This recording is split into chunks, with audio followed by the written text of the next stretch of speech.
sәті сәттілікке толсын. Біздің алар бағамыз сіленбестік болсын. Жарайсыңдар балалар, отырыңдар. Балалар, бүгінгі біздің сабағымыз ерекше өтеді. Барлығымыз тақтаға назар аударайық. Тақтада не көріп тұрмыз? Орнынан тұрамыз тұрып, Амырхан тұра қой. Ағаш, ара. Бірінші сурет бойынша кім айталады? Қандай сөздер? биік ағаш, Биік, аласа. Дұрыс. Ол қандай сөздер? Биік, аласа. синоним, Кім айтады? Биік, аласа. Нет. Антоним сөздер. Жақсы. Биік, аласа. Сұлу, әдемі. Қандай? Синоним сөздер. Дұрыс. Ара. Амоним. Дұрыс. Неге амоним дейміз? Екі мағына береді. Дұрыс. Жазылуы бір, бірақ мағыналары әртүрлі. Жақсы бала. Бүгінгі біздің өтетін тақырыбымыз антоним, синоним, амоним. Балалар, бүгін біз үш топқа бөлінеміз. Яғни бірінші топ дейді антоним тобы болады. Екінші топ синоним тобы болады. Үшінші топ амоним тобы болады. Балалар, осылай біз үш топқа бөлінеміз. Антоним, синоним, амоним. Осы жерде шырын тұр, иә балалар? Әр тапсырмада дұрыс жауап бергесі бір бақал шырын қосылып отырады. Әр топқа. Сондықтан белсенді болайық, иә біздің сабақта? Жақсы. Ал балалар, үй жұмысы. Үй жұмысына мен берген антоним, синоним, амоним туралы өздерін қосымша оқып келіңдер, иә? Бастаймыз. Бірінші антонимдер, қане? антоним дегеніміз қарама-қарсы сөздер. Мысалы, ақ-қара, арзан, қымбат. Өте жақсы. Мысалы, жаман, жақсы. Жаман, жақсы. Кішкене дауыстарымызды шығарамыз, иә? Үлкен, кішкентай. Үлкен, кішкентай. Жұмсақ, қатты. Жұмсақ, қатты. Күн, түн. Өте жақсы айтылды.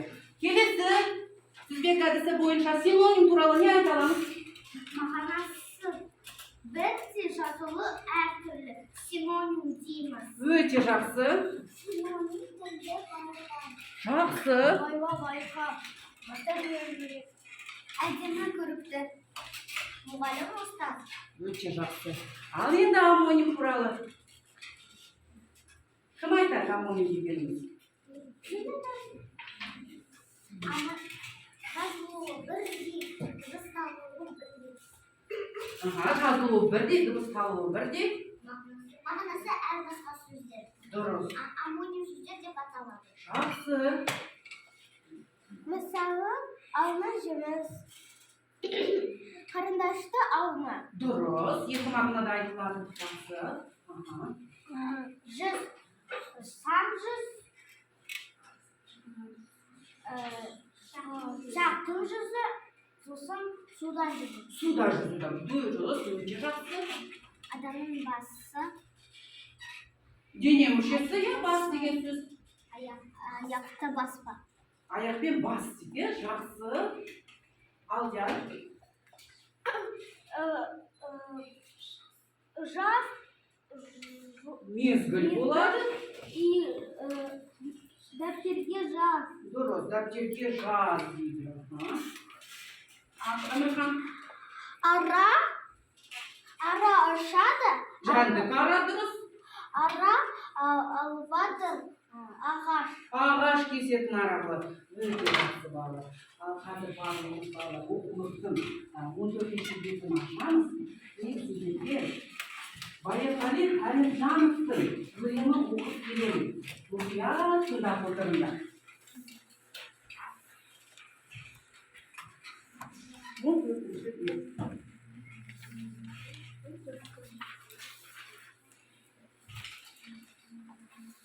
Дайынсыз ба? Иә. Бұлағындай білімнің тазына үңілдім. Сабағымды бітіріп, топқа қарай жүгірдім. Добым домалар, қақпа жақты жобалар. Айдалаға секем деп, машинаға жолама. Добым қандай айлалы, бізбен орғып ойнады. Сабақтан соң доп ойнау, денсаулыққа пайдалы. Балалар, бұл өлеңде неге оқу мен ойын деп айтылады? Неге солай? Орнынан тұрамыз бір-бірден. Өйткені бала Оқиды? ойын ойнайды. Ойнайды, иә, балаға ойын да керек, оқу да керек, иә. А осы өлеңде не жайлы айтылған? Бірінші бала не істеген? Орнынан тұра ғой, маңғали айта ғой. Бірінші оқушы дұрыс сабақ жасаған, иә? Одан кейін аял? Ол сабақтан кейін ойнады. Аха, Амырхан немен ойнады? Не деп айтылған? Доппен, дұрыс, доппен ойнауға шыққан. Ал осы жерде балалар қарады, қара сөзбен берілген сөз қандай? Қақпа, дұрыс балалар. Қақпа деген сөздің мағынасы. Балалар, қақпа дегеніміз доп ойнағанда, футбол ойында доп кіргізетін объект. Бұл жерде қақпа балалар, зат есім болыпты. Не, қақпа. Яғни, бұлдар футбол ойнайсыңдар ғой, иә? Футбол ойнағанда, қақпаға доп саласыңдар, иә? Бұл бізге зат есім. Ал тағы да балалар, мысалы айтылады, алашаны қақпа. Ол кезде қақпа деген жетістікті білдіреді. Жақсы, келесі біздің тапсырмамыз балалар. Қазір барлық дәптерлерімізді ашамыз. Бүгінгі күнде жазамыз. Мақал мәтелдер. Әр топқа мақал мәтелдерді беремін. Мұқият дұрыстап оқып аласыңдар. Бұдан кейін қарама-қарсы сөздерді тауып, астын сызасыңдар. Бүгін бірінші күнді әдемілеп көркем жазбалыңдар күнді, е? Күнді жазбалар. Қаңтардың 17-сі. Қаңтардың 17-сі. Сынып жұмысы. Әдемілеп көркем жазамыз, е? Арқаларымыз тік болу керек, е? Аяқтарымыз жиналған. Аяқтан адия жазамыз. Болды, тоқсат, ақылет. Жақсы, үшінші топ.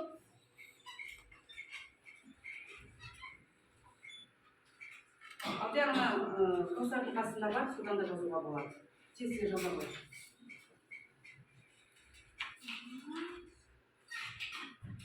Үшінші топ болдыңдар ма? Қас болам. Оқиды мақалды. Біреу оқысын, кәне. Иманғали оқыңдар. Ең ашыды. Осы жерде Антон, тыңдаңыз, екі топ тыңда. Тәтті ашшы дейді. Келісеміз бе? Жақсы. Ал мағынасын қалай түсінесің? Кім айтады осы бір Антон? Ариан айта ғой.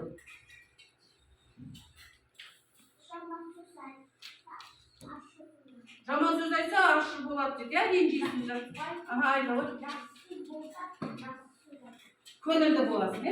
Көңілді боласың. Жақсы. Екінші топ кім дайын? Кім оқиды? Оқиды, кім оқиды? Сөздің ұзыны жақсы, сөздің қысқасы жақсы. Сендерде қарама-қарсы сөздер? Ұзын, қысқа. Ұзын, қысқа келісеміз ба? Иә. Кім айтады? Мағынасын қалай түсінесіңдер? Мақалды. Көп сөйлесе, аузын ауырады. Аузын ауырады дейді. Жақсы, тағы кім қалай ойлайды? Үшінші топ. Жаман жақсы. Кім қосады? Ақниет, қалай ойлайсың? Неге айтады жіптің ұзыны жақсы? Өйткені көп деген. Uzun jurt болса, biz көп жасай аламыз бұйымдарды, иә, солай ойлайды. Жақсы. Ал сөздің қысқасы? Аз сөйлеу керек, нақты сөйлеу керек, иә? Ең негізін айту керек, дұрыс айтасыздар, иә? Үшінші топ. Мунир оқиды, тыңдаймыз. Жаман жанға кірген кеткен, жақсы сөз таптырмайтын ем. Айта ғой. Тыңдаймыз. Жаман жақсы дейді, антонимдер. Келісеміз бе? Иә, қарама-қарсы сөздер жаман жақсы, өте жақсы айданы. Келесі, кім ол түсіндіреді? Мағынасын қалай түсініп тұрмыз осы мақалның? Ер айта ғой. Жаман болса бізді ренжітеді. Жаман сөз болса ренжіп қаласың, ауыр болады, иә саған? Ауыр тиеді. Жақсы болса қуанады. Жақсы сөз болса қуанады. Жақсы сөз ем болады дейді, өте жақсы балы. Осы тапсырмамен барлығымыз орындады деп ойлаймын. Барлығына да бір бақал шырын қосылады. Келесі біздің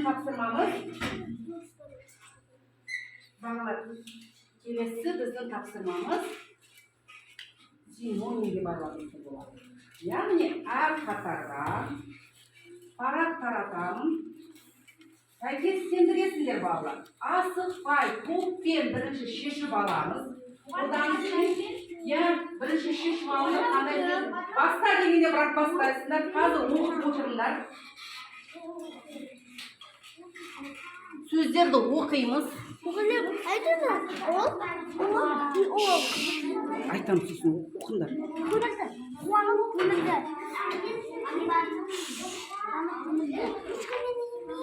Бірге оқып. Әке жақындар.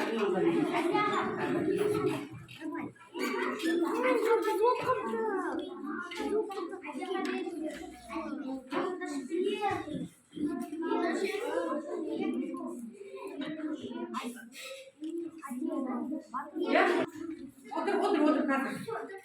Мағынасы бір сөздер.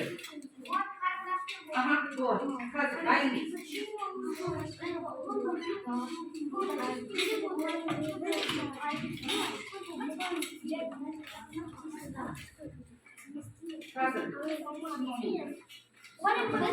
Жақсы.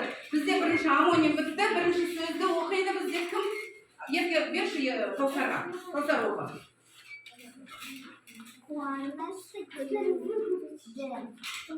Қуанышты? Көңілді. Қуанышты. Балалар қарап отырыңдар басқа топтарда. Дұрыс айтып жатыр ма? Қуанышты, көңілді. Келесі бер Айданаға.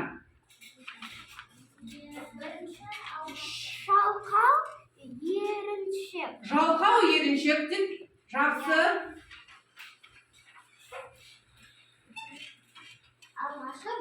Алғашқы бірінші. Жақсы. Екінші топ. Антониндер оқыңдаршы. Ахмет бақ келді. Көрікті әдемі.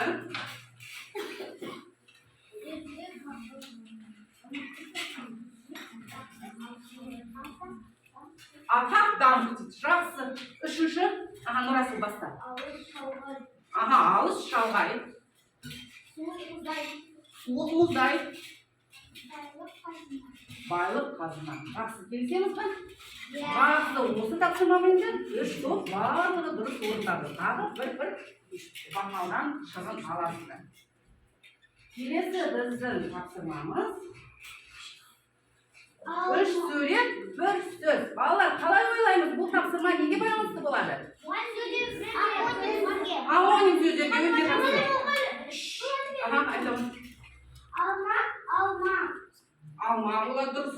Тағы қандай сурет? Және жақсы балалар. Олай болса, қазір балалар бірінші антонимді алмаға екі сөйлем жазасыздар. Бірігіп дәптерге жазамыз, бірақ айтып отырда не жазасыздар? Бірдей болу керек сөйлемдер. Мен айтам қай кезде жазамыз, сол кезде. Екінші топ ара туралы бірігіп айтасыздар, сөйлемдерді жазасыздар дәптерге. Араның екі мағынасын жазасыздар. Бірден. Үшінші жүз деген. Біле ме? Дәптерге бәріміз жазамыз, балалар. Дәптерге жазамыз. Бәріміз жазамыз. Қай келісіңдер, қандай сөйлем жазасыздар? Өздерің келісіңдер топта. Топта, айт, топта айт. Дәптерге жазбаймыз бұларды. Келесі араны қалай?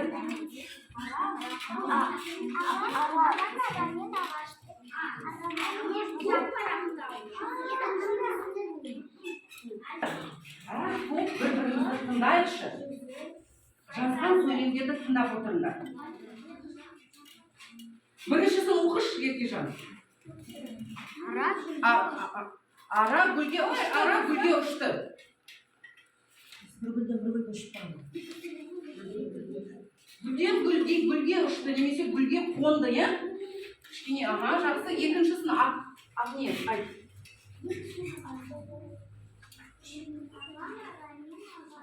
Қандай мағынада сен оқыдың? Біреуі жәнді қара, екіншісі ағаш кешетін құралды. Бастайын саңғылымды. Кім оқыды сендер? Оқы, Ариана. Бала бір алма алды. Келесіні.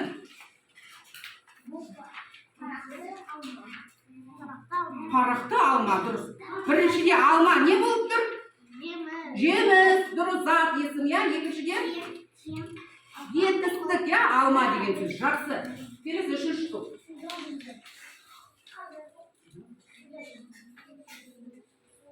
Сендер үш сөйлем жазып жатырсың, бәрекелді, жақсы. Оқисың ба? Жоқ, үшінші қазір бір жет. Әкем берді. Әкем 100 теңге берді. Жақсы, екіншісі.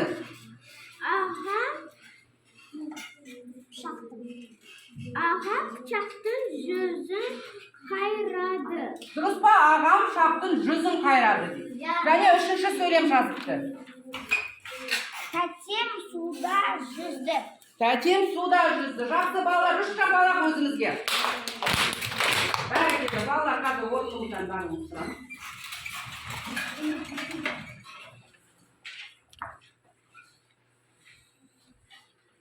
Әдемірек тұрамыз. Ұстап тұралар. Күлінде тұралар.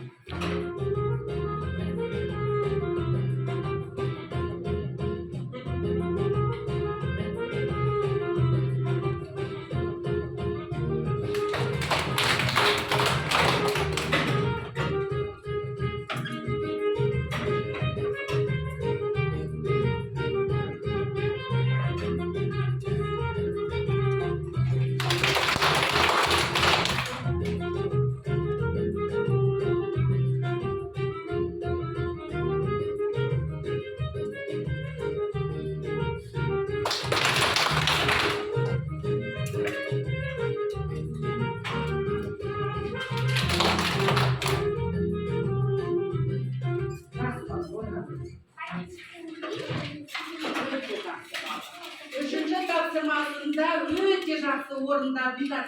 Келесі біздің тапсырмамыз Асия әдісі. Яғни балалар, біз сіздермен пирамида құрастырамыз. Ол пирамида дұрыс шығу үшін әр жауапты, әр берілген сұраққа дұрыс жауабын табу керек. Оқимыз, бірге ортаға қоямыз. Bir-birden ber. Bir-birden. Жарайды.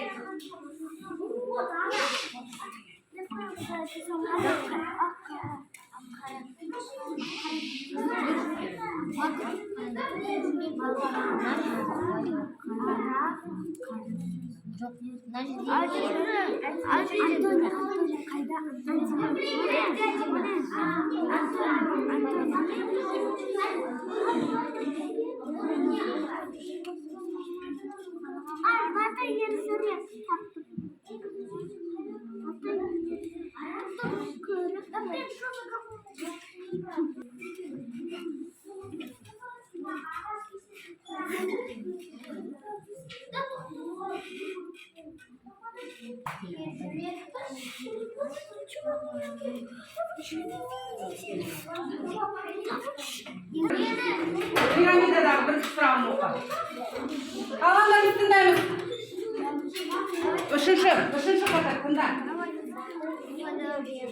Қара, сағындық баста. Мағынасы қарама-қарсы сөздер антоним. Аха, болды, жақсы. Қарама-қарсы сөздер антоним, жауабы дұрыс табылды. Каусар. Ақ, қара, жақсы. Адия. Күн, түн, жақсы Адия. Келесі. Баста, Ахмет, баста. Басқа мағынасы жақын синоним. Аха. Айтылуы, жазылуы басқа, мағынасы бір. Синоним. Ағаш кесетін Құрал. ара. Аха. Нұрасыл.